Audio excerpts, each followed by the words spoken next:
Hello everyone, today we'll talk about Immanuel Kant's Critique of Pure Reason.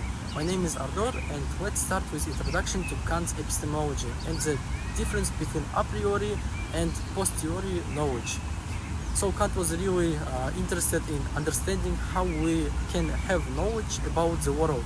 He believed that our minds are not just passive receivers of information from the outside world, but they actively organize and structure our experiences. So one of the key concepts in Kant's epistemology is the idea of synthetic and a priori knowledge. Now that sounds complicated, but let's break it down. Synthetic means putting things together to make something new, and a priori means knowing something before experiencing it. So synthetic a priori knowledge is a knowledge that boasts about the world and known before experiencing it. Kant thought that some of our most fundamental truths about the world, like the principles of mathematics and geometry, are synthetic a priori. We don't need to go out and measure every triangle to know that the angles add up to 180 degrees. It's something we know before even looking at any specific triangle. Kant also talked a lot about the role of our mind structure, shaping our experiences.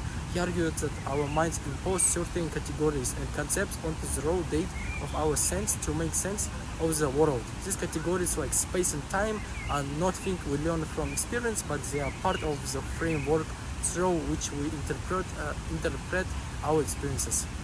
So Kant epistemology is all about understanding how our minds work to create knowledge about the world, combining both our innate concepts and structure with the information we gather from experience. This perspective had a big impact on philosophy, influencing thinkers for centuries to come and shaping our understanding of how we come to know and understand the world around us.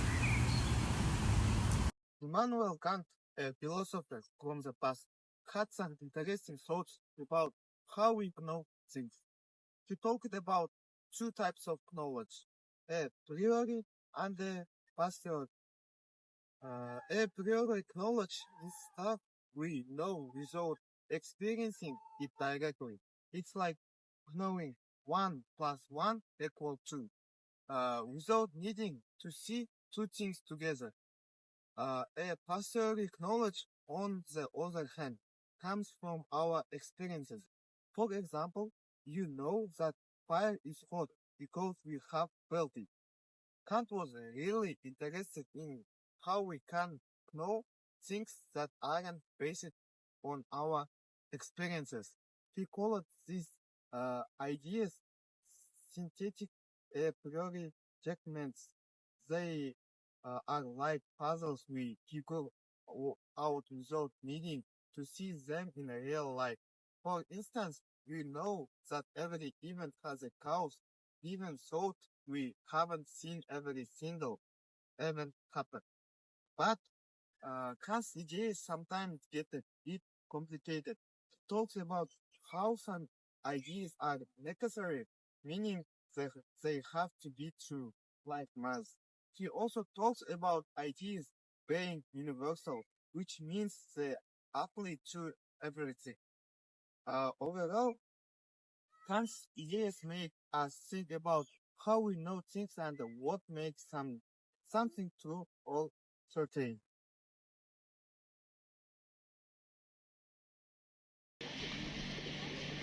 Kant's transcendental idealism is a philosophical framework proposing that the structure of human cognition shapes our experience of reality. And according to Kant, our mind imposes certain of concepts and categories onto sensory input, and organizing it into the coherent world we perceive. This means that our understanding of the world is not merely a reflection of objection reality, but rather a product of our cognitive faculties. And the idea has a significant complications for metaphysics. By asserting our perception of reality is mediated by our cognitive structures, and Kant challenged the possibilities of the knowing things as they are in themselves, and independent of our mental faculties. This led to a shift and metaphysical inquiries, contents and philosophers to focus more on the nature of human cognition and the limits of knowledge, yes. And rather than attempting to uncover ultimate nature of reality. And Kant's transcendental idealism also influenced subsequent philosophical movements, such as German idealism, and which further explores the relationship between mind and reality. Overall, Kant's ideas shaped metaphysics by emphasizing the role of the human cognition and shaping our understanding of the world. Thank you. Kant's transcendental idealism has had a profound impact on metaphysics, prompting a revelation of the nature of reality and our understanding of it. One key implication is the idea that the world as we experience is not a complete representation of external reality, but rather a construction of our mental faculties. This challenges traditional metaphysical views that aim to uncover the true nature of reality independent of human perception. Furthermore, Kant's emphasis on the role of human cognition in shaping our experience of reality has led to a shift in metaphysical inquiry towards questions about the nature and limits of human knowledge. This has opened up new avenues for philosophical exploration, such as the nature of perception, the relationship between mind and world, and the possibility of objective knowledge. Kant's transcendental idealism has also influenced other areas of philosophy, such as epistemology and ethics. By highlighting the role of human cognition in shaping our understanding of the world, Kant laid the groundwork for modern theories of knowledge and ethics that take into account the limitation of human perception and understanding. In conclusion, Kant's transcendental idealism represents a significant development in metaphysics that reshapes philosophical inquiry. By emphasizing the role of human cognition in shaping our experience of reality, Kant challenged traditional metaphysical views and opened up new avenues for philosophical exploration. Immanuel Kant's Critique of Pure Reason is a seminal work in modern philosophy, laying the groundwork for his moral philosophy, particularly the concepts of categorical imperative.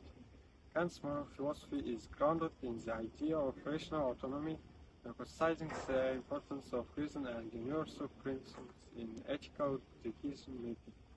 The categorical imperative is the central concept in Kantian ethics, representing an unconditional moral obligating that applies to all rational beings.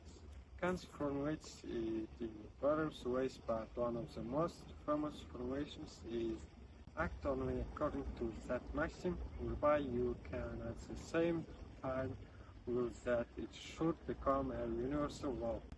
These principles emphasize the idea of moral consistency and treats individuals as ends in themselves rather than means to an end. It requires individuals to consider whether their actions could be universally justified and to act from sense of duty rather than inclination or circumstance.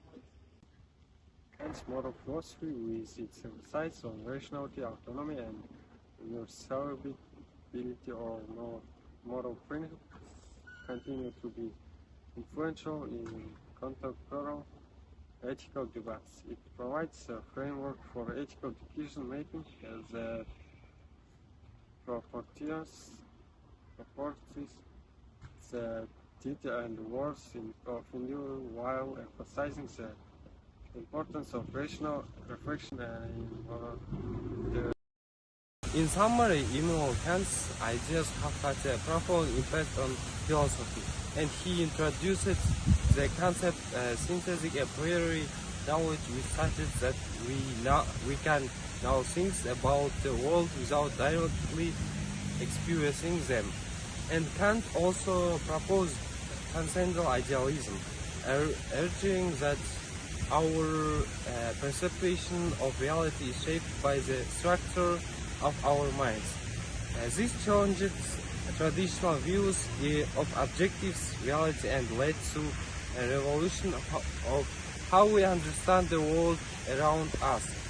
And furthermore, Kant moral philosophy centered around the categorical imperative emphasis the importance of rationality and universal principles in ethical decision making.